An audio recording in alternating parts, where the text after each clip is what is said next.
Patuloy ang pag-arangkada ng Department of Social Welfare and Development para sa ika-4 na araw ng pamamahagi ng cash relief assistance sa mga PUB drivers. Ngayong araw kasi ang ikalawang araw ng pamamahagi ng 5,000 pisong cash aid para sa ating mga kababayang delivery rider.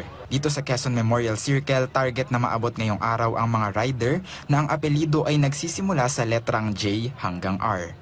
Abala sa pagbisita si DSWD Secretary Rex Gatchalian sa mga itinalagang payout hubs para masiguro na maayos at mabilis ang daloy ng serbisyo para sa masa. Kahapon ay nakipagpulong din siya sa ilang mga TNCs para linawin kung bakit kulang ang initial list ng mga TNVS drivers na inaabot sa kanila. Layunin ng kalihim na makonsulta at maagap na alamin ang anumang problemang kinahaharap ng mga benepisyaryo sa aktwal na proseso.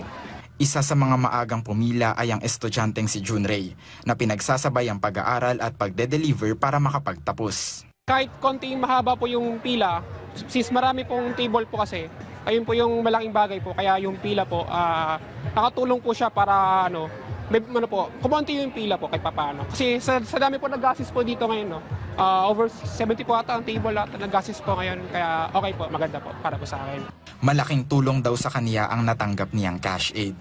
Tulong po siya ng malaki po kasi sa taas nga po ng gas po ngayon kasi nagpagas po kagabi. Umabot po siya 9.93 po per liter po. And then, yun po, malaking bagay po siya kasi yung pero po na imbis na pang take home ko na po siya, yung assistance po ngayon, na pang papagas ko na po siya ngayon. Sa ilalim ng mekanismo ng kagawaran, kailangan lamang ipresenta ang original driver's license at isang photocopy nito sa verification desk para agad makuha ang ayuda. Pero paano kung wala ang iyong pangalan sa official na master list?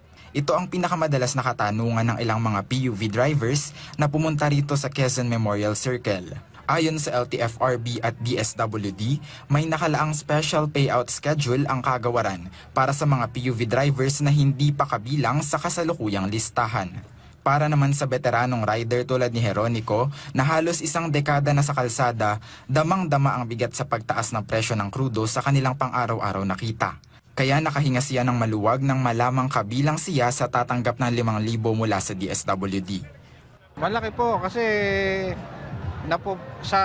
siguro mga 10 o 15 days na ang mapupunan niya na araw sa paggagas namin.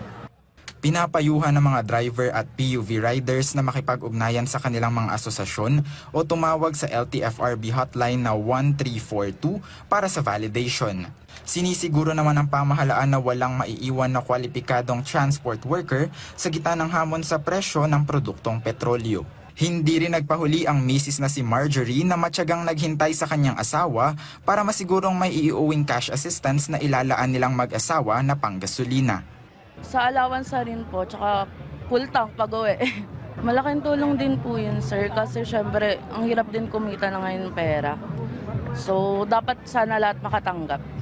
Pagtitiyak ng DSWD, patuloy ang kanilang pagbabantay para masigurong ang proseso ng cash relief distribution ay mabilis at tunay na naaabot ang masa.